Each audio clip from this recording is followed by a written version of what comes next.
Гавьяаны эзэд нэвтрүүлэг. Тээврийн цагдаагийн алба.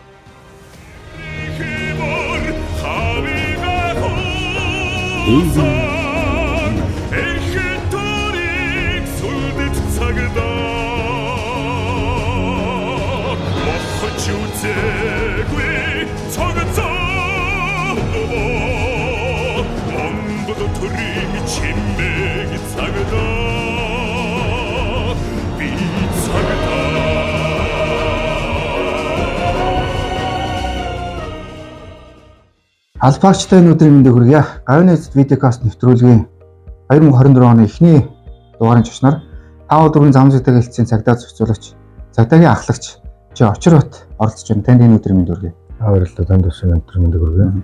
За тэгэхээр энэ жилийн манай нэвтрүүлгийн онцлог нь энэ жил цагдаагийн ерөнхий газраас албаагч танитлаа энийг нөлөөлөл энийг явуулж байгаа. За хоёрдугаарт Монгол Улсын ерөнхийлөгчийн хуулиар ахлагчийн жил болгон зарласантай холбогдуулан энэ удаагийн нэвтрүүлгийн онцлог явагдаж байна.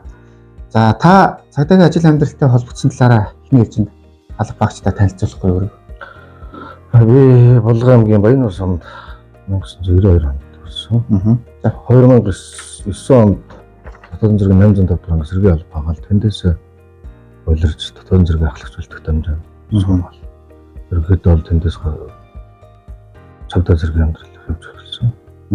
Цагдаагийн байгууллагт ер нь хэд хичээл ажиллаж байна? Ер нь хаана ажиллаж байна? Одоо цагдаагийн байгууллагад 10 дахь жилдээ ажиллаж байна. За Дотоодын зэргийн 805 дахь ангид ажиллаж байна. Олон нийтийн аюулгүй байдлыг хамгаалтын 3 дугаар газар эрүүл цагдаагаар ажиллаж байсан. Төвөөнгийн Мөнгөн мөрт сумын хэсгийн цагдаагаар ажиллаж байгаа. Аавал дүүргийн цагдаагийн нэг төрөлцөд хороо хариуцсан цагдаагаар ажиллаж байсан. Тэгээд тэндээс аавлын замын цагдаа зохицуулагч одоо ажиллаж байна. За нэвтрүүлгийн гол зорилго нь Монголын цагдаагийн гавьяа эмгэгтэй гэлзүүс харагдаж байна. Та бол Монголын цагдаагийн гавьяад. Тэгэхээр энэ гавьяаг ер нь хэдэн онд ямар хэрэг илрүүлж авч байсан бэ?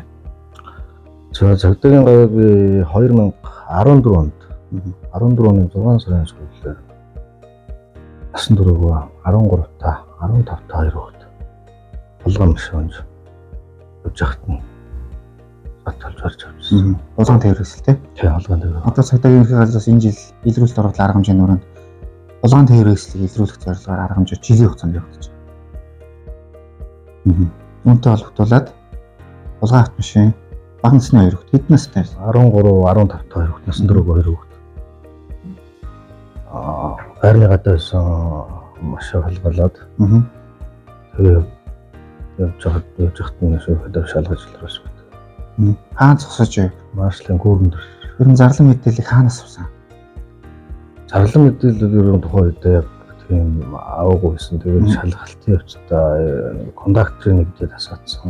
Хөгжмөн, дэлгэцтэй хөгжмөн салгацсан. Аваад зараад яатсан байсан. Тэгэл ерөнхийдөө ойлгосон л доо. Эрт бол тээврээслэл хулгайн. Тэгэд одоо байсан гэдг нь бол танд анзаарсан шүү дээ. Цагдаагийн сэтгэхүүгээр. Тэгээд дээр нь 2 жоо хүүхэд. Насан туршигөө 2 жоо хүүхэд байсан. Жолооч. Тэгээд уг хэрийг илрүүлээд хэдэн онд 2014 оны 7 сарын 9-нд 2014 оны 7 сарын 9-нд энэ гавьяа тэмдэглэж шалгагдсан. Тэр юм цагдаагийн ерөнхий газрын дарга энэс авч ирсэн. Бэлэгт тийм.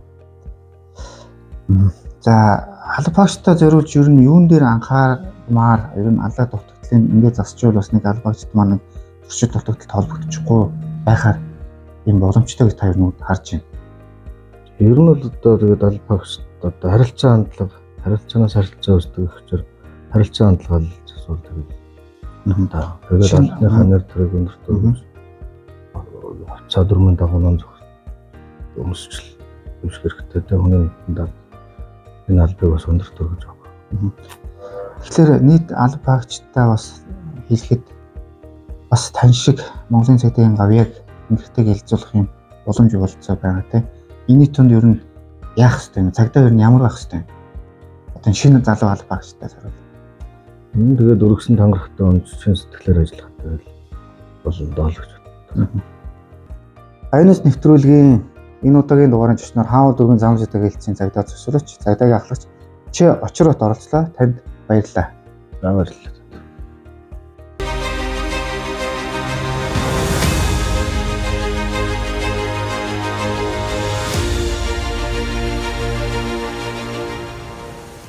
Гавьяаны эзэд нэвтрүүлэг. Тээврийн цагдаагийн алба.